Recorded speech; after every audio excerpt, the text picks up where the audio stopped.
Okay, so I have another one of my cocaine anecdotes for you, and this story is like so true. This one. I didn't like this day. This day sucked because it started like early in the morning. And when anything starts early in the morning with me, it's because I just didn't sleep the night before that, or the night before that, or the night before that. But anyway, um, I got kidnapped. I'm not sure. Okay, so it's been so freaking long ago. I'm not sure if I knew I was being kidnapped like right when it happened, but probably I did because I was put into the back of this van. It was one of those good times vans. It had no air. We're in the middle of the summer. I live in the south. It was just so hot, and this what would I mean? I was like probably like 22, and this crackhead's intention and kidnapping me was to drive me around to all these like we called them crack houses back then, but I think the name y'all renamed it to trap house is a lot more efficient because a trap house implies that perhaps the dope man is there a lot, right? But because in crack houses, the dope man just wasn't there a lot. He came, but he left. But I digress. So anyway, I was put to the back of this fucking van, and the first place we went was in the neighborhood across from the neighborhood where I lived. But okay, so let me just say this: like back then, I lived in like a very dangerous neighborhood.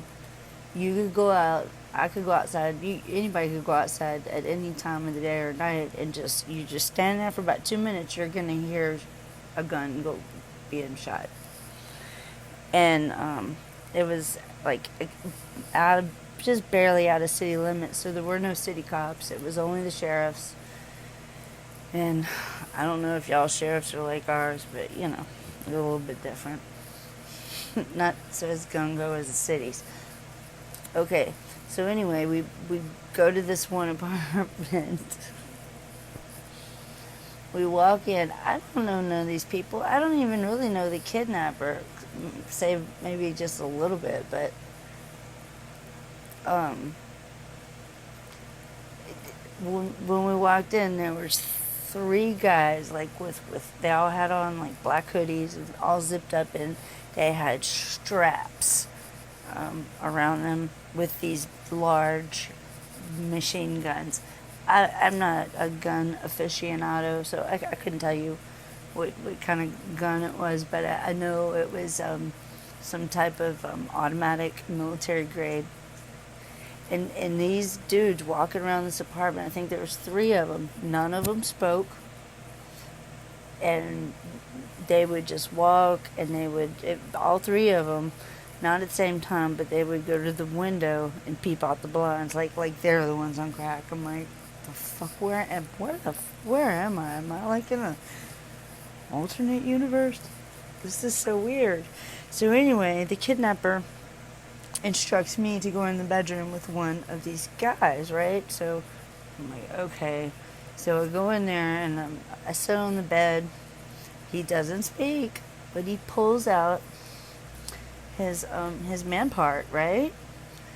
And mind you, in my face is this huge, like strapped up automatic weapon. But he pulled his thing out, and it was literally covered in warts and all manner of fucking STD disgustingness. And you can believe me or not, but I swear to God on everything I love, I looked at him and I said, you're gonna have to shoot me because I'm not putting that in my mouth.